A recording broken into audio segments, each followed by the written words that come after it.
Itong mga senador ba na ito ay ginagawa nila yung trabahong pinanumpaan nila. Dapat nahihiya sila sa atin dahil tayo mga mamamayang Pilipino ang nagpapasweldo sa kanila. Pero hindi nahihiya.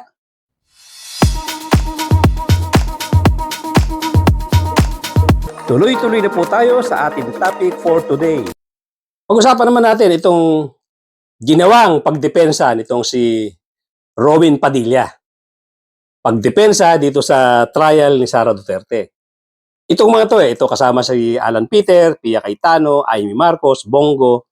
Ito yung mga additional defense lawyers. Ito yung mga additional defense lawyers ni Sara Duterte dito sa impeachment court na to or sa impeachment trial na to. Dapat neutral itong mga senador na to. Dapat. At dapat nahihiya sila sa atin. Dahil tayo mga mamamayang Pilipino ang nagpapasweldo sa kanila. Pero hindi nahihiya. Kaya tandaan nyo yan mga kapatid, mga kababayan, pagsisihan nyo na ang pagboto ninyo dito sa mga taong ito. Huwag natin pag-usapan ng politika. Huwag natin pag-usapan yung ako'y kampi kay ganito, ako'y kampi kay ganon. Pag-usapan natin kung itong mga senador ba na ito ay ginagawa nila yung trabahong pinanumpaan nila na magsisilbi sa bayan, poprotektahan ng konstitusyon, poprotektahan ng batas. At may pananagutan sa mamamayang Pilipino.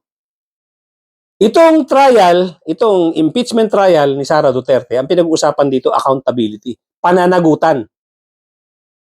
Hindi ito dahil galit tayo kay Sara Duterte, dahil iba yung ating hinahangaan, iba yung ating ibinoto, dahil tayo ay maka-Marcos, dahil tayo ay maka-Risa Ontiveros, at hindi tayo makasara.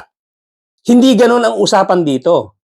Ang pinag-uusapan dito, mga kapatid, mga kababayan, pag ikaw ay naging public servant, pag ikaw ay ibinoto ng mamamayang Pilipino at naadyan ka sa gobyerno, inaasahan ng mamamayang Pilipino na gagawin mo ang trabaho mo bilang isang public servant, magsilbi sa bayan, protektahan ang batas, protektahan ang konstitusyon, at maging accountable ka.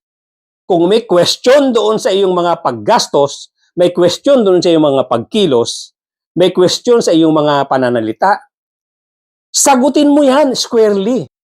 Hindi natin sinasabi na itong gobyerno to ay perfect. Itong gobyerno to ay very honest. Ang sinasabi natin, lahat sila may pananagutan sa bayan. Lahat sila may accountability na dapat natin binabantayan at dapat nilang haharapin kung sila ay naaakusahan. Kasama dapat yan sa nagpupursue ng accusation na yan, dyan sa nagdilitis na yan, ay itong mga senador na to.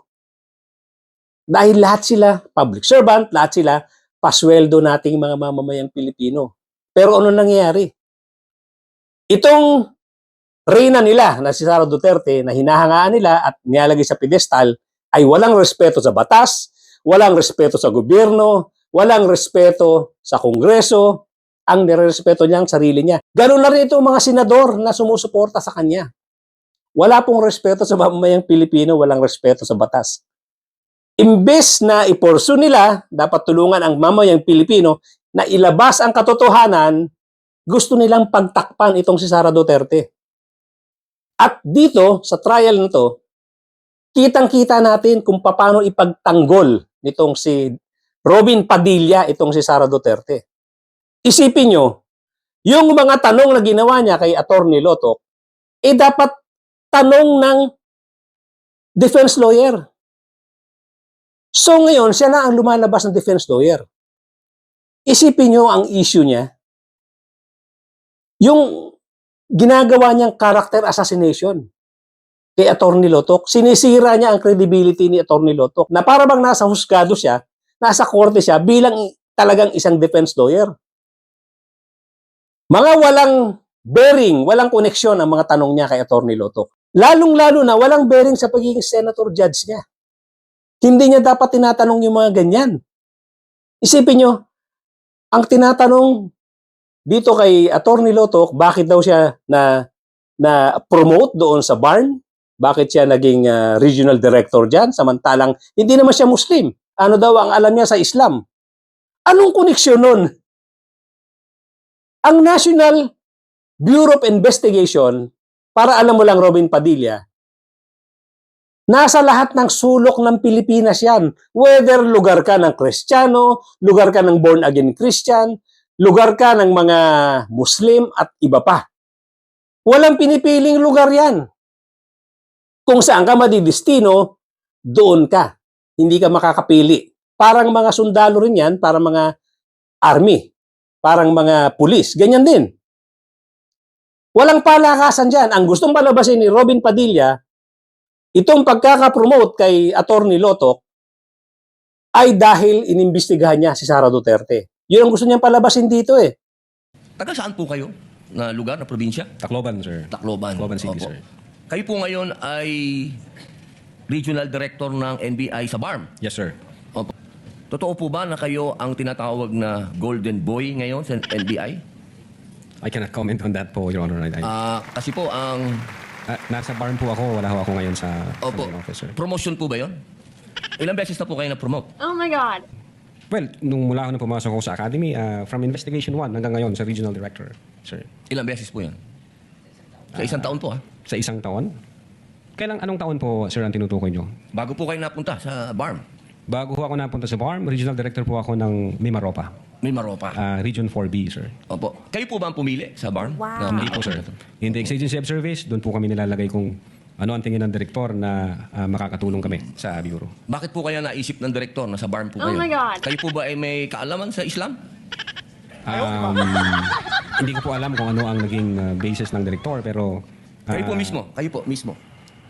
Ang BARM po kasi is Muslim Mindanao. Yes, Your Honor. Opo. Meron po kayong kaalaman sa Islam? Wow. In terms of what you mean kaalaman, sir, yung... Sa religion po ng Islam kasi Muslim Mindanao. So, ibig sabihin, so kahit basic po siguro ng Islam, no? Yes, sir. Kahit naman kung sino pwedeng i-assign kahit saang regional office dito sa Pilipinas. Di ba po parang Regional autonomy ang autonomous region ng Muslim Mindanao. So, kailangan naman siguro kahit paano meron kayong kaalaman Oh my sa God. Islam. Konti siguro, sir. Ano po yung konti na yan? Well, isa po akong Kristiyano at hindi ko ho malalaman yung kabuuan ng... Siguro po dapat meron kayong basic din na knowledge Oh my God. ng Islam. Ano? Sa pangalawang tanong po, okay na po yun. NBI, 12 years. Meron po ba kayo na-encounter na kaso ninyo sa NBI? Kayo po mismo na-filean ng kaso? Wow. Your Honor, normal ho sa mga NBI agents na makakasuhan, in fact, maging sa sinumang law enforcement agency, that's the price we pay for doing our job and for protecting the country. As a matter of fact, in the NBI, Your Honor, we avoid the noise. We just finish the job. So ano po yan? Yes? Yes po yan? Yung sagot nyo? Yes? Normal ho yan yun sa amin. So yes po? Attorney Loto, kindly answer the question. Yes, sir. Oh yes. Ano pong, pwede po bang malaman kung ano pong mga naikaso sa inyo? Well, wala ho pa akong natanggap na official case galing sa ombudsman, pero may nakita na ho akong complaint na binigay sa akin from NBI. Hindi ko na humaalala yung sa case na yan. Pero nung chinek po namin yung case na yan, Your Honor, sabi ko doon sa mga kasama ko, tingnan nyo nga yung validity at authenticity ng case na to. Pinuntahan ho namin yung nagnotaryo, at So, yung meron Makati po, no? Court yun. Oo. Yung Makati Court, nag-issue ho ng certification na fake yung notary diyan sa reklamo na yan. So sabi ko, huwag nyo nang pansinin, marami tayong trabaho. Kung fake yung notaryo na yan, mere scrap of paper yan. Huwag na nating pansinin. Although, nag-aantay po ako, Your Honor, na mag-notify sa akin ng OMB kasi sasagutin po namin na eto ho ang nakaalap namin, may dalawang Chinese na nagreklamo. Chinek ho namin doon sa BI, yung dalawang Chinese na yan, I think, 9 months nang overstay at pinaghahanap din ng... Ano pong kaso po Bureau of yung Immigration. pinatong sa inyo? Anong kaso? Hindi ko maalala, Your Honor. Meron ho, may mga kaso ho doon na nakalagay. Pero again, sabi Wala ko po nga, kayong isa kahit maalala na ipinatong sa inyo? if I'm not mistaken, arbitrary detention, may ganun ba? May unlawful arrest. Wala ho sa akin ng record kasi nga, sabi ko nga, nung makita namin na fake yung notary, hindi na ho namin binigyan ng pansin, Your Honor. Kasi napakakapal po nitong hawak ko.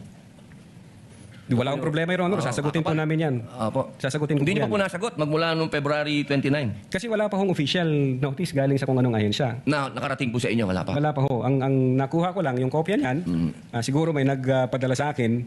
Sabi ko, teka muna, wala akong official na nare-receive from OMB. So, nung chinek ko namin, kung nag-i-exist ba yung kaso, fake yung notary, hindi na namin. So, ibig niyo binigyan pong ng sabihin hanggang ngayon, hindi kayo sigurado kung nag-i-exist to? dapat may notice na ako from ombudsman. Di ba po dapat ang reaksyon ng isang tao kag may kaso, harapin? Precisely, Kasi Your Honor. Hinihintay ko nga po yung notice from Ombudsman na Nag-iisip ka ba, Robin, o talagang walang laman yung utak mo?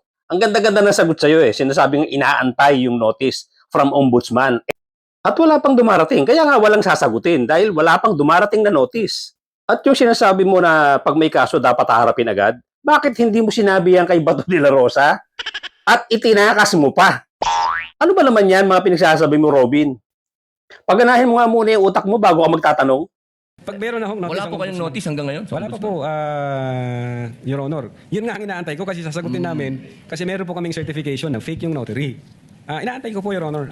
Mas maganda po, maharap nyo kagad. At ito pong mga kasyong ipinatong sa inyo, perjury, robbery, extortion, theft, mainam po ito. As I've said, Your Honor, in the NBI, we avoid the noise. We just finished the job, sir. Opo. Napakababaw. Sinisira niya yung personalidad, sinisira niya yung karakter nitong si Atty. Lotok. Pilit na sinisira niya. Kaya nagtatanong siya ng mga walang koneksyon na mga tanong. Kitang-kita mo yung kahinaan ng ulo. Unang-una, napakahina ng ulo mo, Robin Padilla, para umakto ka ng abogado.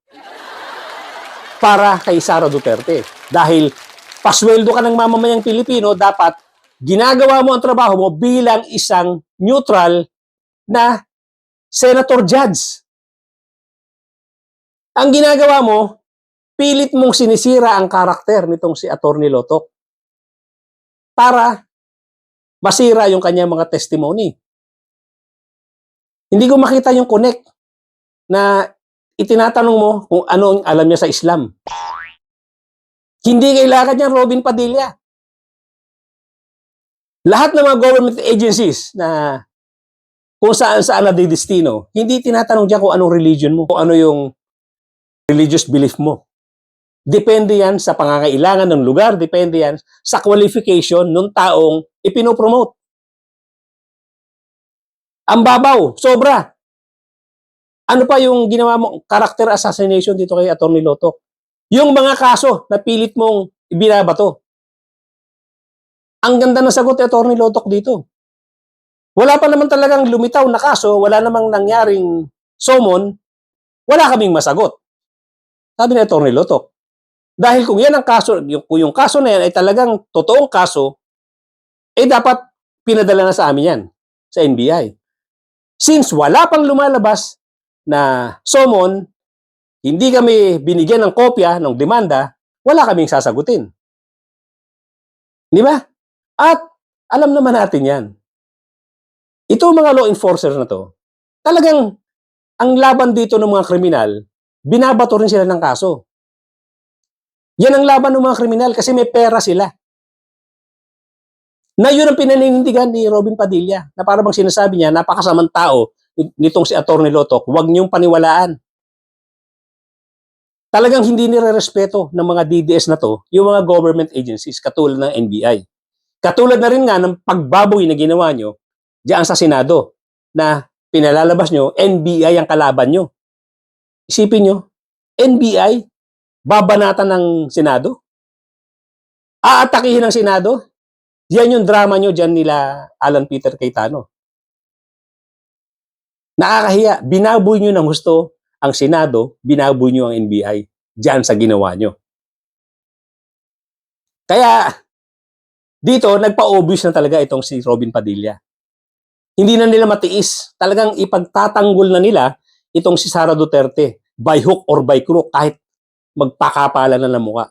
Kasi nakikita nila nadidiin talaga si Sara Duterte. Kasi nakikita nila wala talagang ebidensyang ilalabas itong si Sara Duterte para labanan yung accusation sa kanya. Isang article pa lang yan. Natataranta na kayo. Hindi nyo na matiis. Pinagtanggol nyo na si Sara Duterte.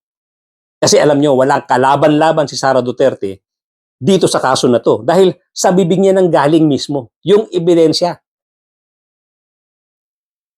Testimony against interest. Ganito yung nangyari kay Marcoleta. Yung ebidensya, galing din mismo sa bibig niya. Sa sobrang katabilan, kayabangan, ayun, na-plunder. Dito, sa kaso ni Sara Duterte, sa sobrang katapangan, kadaldalan, kayabangan, ayan, kitang-kita.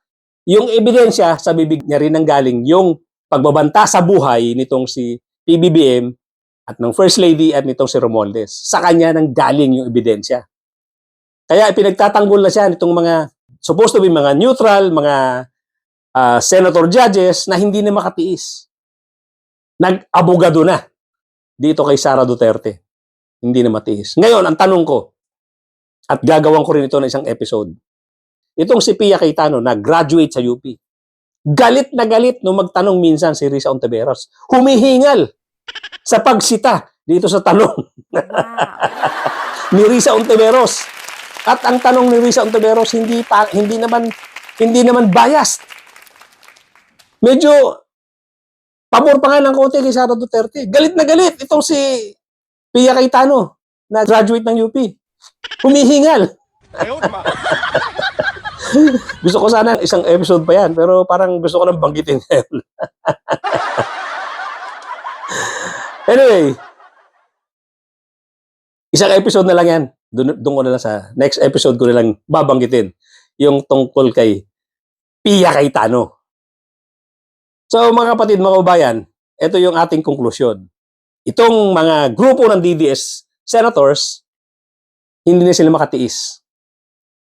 Dahil sa hina ng kanilang hawak na ebidensya panglaban dito sa prosecution, sila na mismo nag-aabogado kay Sara Duterte.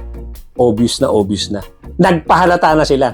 Pero tandaan po natin mga kapatid, mga kabayan, ang kakapal ng mukha ng mga ito, tayo po ang nagpapasweldo sa mga ito. Amy Marcos, Bongo, Robin Padilla, Pia Cayetano, Alan Peter Cayetano, bawat isa po niyan, more or less, 100 million a year ang budget na binabalikat, kinokontribute ng buong mamamayang Pilipino para panggastos ng mga senador na to. Kasama yung sweldo nila, allowances nila. Ganyan po kalaki ang ginagastos natin sa mga senador na to na ngayon walang ginawa kundi protektahan itong si Sara Duterte. Kakapal na mukha. Hanggang dito lang po muna mga kapatid, mga kabayan. Thank you so much for joining me today. At doon po sa mga bago lang sa aking channel, kindly subscribe, kindly hit na notification bell, pati na rin po yung like button. Huwag po natin kalimutang i-share at huwag po natin kalimutang mag-subscribe doon sa mga bago lang sa aking channel. Thank you so much ladies and gentlemen at mga kapatid, mga kababayan. Magkita-kita po tayo muli.